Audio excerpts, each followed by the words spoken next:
देखिए, भगवान अपने भक्तों से मिलने कैसे आते हैं। एक छोटे से गांव में एक गरीब लड़की और उसकी माँ एक साथ एक छोटी सी झोपड़ी में रहते थे। लड़की और उसकी माँ पास के जंगल से फूल तोड़कर लाते थे और रोड के किनारे एक छोटी सी दुकान लगाकर बेच दिया करते थे और इसी तरह से अपनी जिंदगी चला रहे थे। दुकान से पूरे दिनों में कुछ ही पैसों की कमाई हो पाती थी। किसी तरह से घर चल रहा था। एक दिन की बात है, रात में सोते समय लड़की ने एक सपना देखा। सपने में उसने देखा कि उसकी बात भगवान से हो रही है और बातों बातों में भगवान उससे कह रहे हैं कि वे उस लड़की के घर आने वाले हैं उससे मिलने के लिए। लड़की तुरंत उठी और इस सपने के बारे में माँ को बताई। माँ ने उसे समझाया कि यह एक अच्छा सपना है, लेकिन बहुत रात हो चुकी है, अभी तू जाकर सो जा। माँ की बातों को मानकर लड़की सोने तो चली गई, लेकिन उसे नींद नहीं आ रही थी। उसकी आंखों के सामने बस भगवान ही दिखाई दे रहे थे।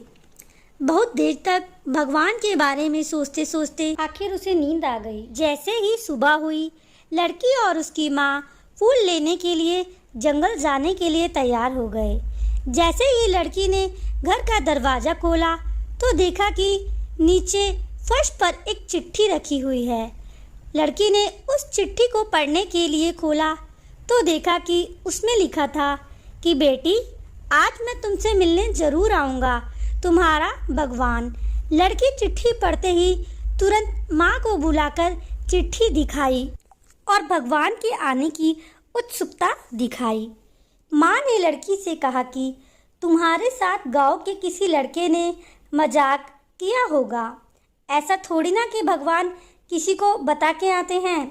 लेकिन लड़की को माँ की बात पर विश्वास नहीं हो रहा था। आखिर किसी तरह से उसने माँ को मना ही लिया कि भगवान सचमुच आने वाले हैं और हमें उनके स्वागत के लिए कुछ करना चाहिए। अब दोनों ही भगवान के आने पर उनके आवगत की तैयारी करने लगे। घर में एक छोटी सी चारपाई पर एक चादर बिछा दिया।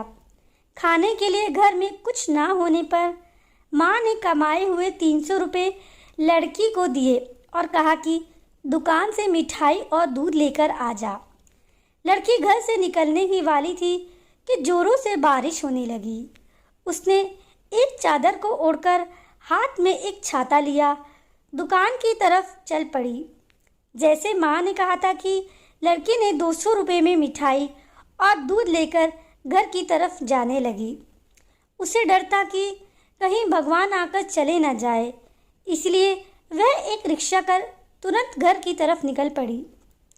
लड़की घर के करीब पहुंचने ही वाली थी कि उसने देखा कि रोड के किनारे एक औरत एक छोटे से बच्चे के हाथ लिए खड़ी थी। शायद उसे किसी प्रकार की कोई मदद चाहिए थी। ऐसा प्रतीत हो रहा था कि वह औरत किसी बड़ी मुसीबत में है। लड़की ने रिक्शा वाले को इशारा किया और उस औरत के पास गई। वह इस भरी बारिश में खड़े होने के कारण पूछा। औरत ने बताया कि बच्चे को तेज बुखार हुआ है, लेकिन उसके पास पैसे नहीं हैं, इसलिए कोई उसे अस्पताल ले जाने के लिए तैयार ही नहीं है। अब लड़की असमंजस में पड़ गई। एक तरफ यह औरत जो अपने बीमार बच्चे को लेकर बारिश में रोड पर खड़ी है और दूसरी तरफ भगवान के आने की खुशी। लड़की समझ नहीं पा रही थी कि क्या करे। अगर यह मिठाई और दूध बच्चे को दे दिया तो उसकी भूख मिट जाएगी, लेकिन भगवान को खिलाने के लिए कुछ नहीं बचेगा। कुछ देर तक सोचने के बाद लड़की ने तय किया कि उस औरत की मदद करनी चाहिए और उसने अपने पास लिए कंबल, छाता, मिठाई, दूध और बचे हुए 100 रुपये उसे दे दिए और रिक्शा वाले से कहा इसे हॉस्पिटल छोड़ने के लिए कहा। लड़की अब भीगते हुए घर की तरफ मुड़ी। वह मन ही मन भगवान से माफ़ी मांगने के बारे में सोच रही थी। थोड़ी ही देर से वह घर पहुंची और यह सारी कहानी माँ को बताई। माँ ने पूरी कहानी सुनने के बाद उस लड़की के हाथ में एक और चिट्ठी रखी और बताया कि तुम्हारे आने से पहले कोई दरवाजे पर रख कर गया। लड़की ने चिट्ठी पढ़ी तो स्तंभ रह गई, मानो उसके होश ही उड़ गए हों। वह तुरंत सड़क की तरफ दौड़ी उस गरीब औरत और बीमार बच्चे को देखने के लिए, लेकिन अब वहाँ कोई नहीं था। शायद वो चले गए थे। लड़की ने चिट्ठी पढ़ा। उसमें लिखा था, बेटी, तुमसे मिलकर बड़ा अच्छा लगा। तुम्हारी मिठाई और दूध पीकर मेरा पेट भर गया। तुम्हारा दिया हुआ कंबल और छाता मुझे बहुत काम आया। अगली बार तुमसे मिलकर लौटा दूंगा। तुम्हारा भगवान। दोस्तों, यह कहानी हमें सिखा देती है कि हमें भगवान से मिलने कहीं जाने की ज़रूरत नहीं है। वे हमारे आसपास ही रहते हैं। भगवान तो कण कण में रहते हैं। वे हर पवित्र सोच रखने वाले ज़रूरतमंदों की मदद करने वालों से इसी तरह मिलते रहते हैं।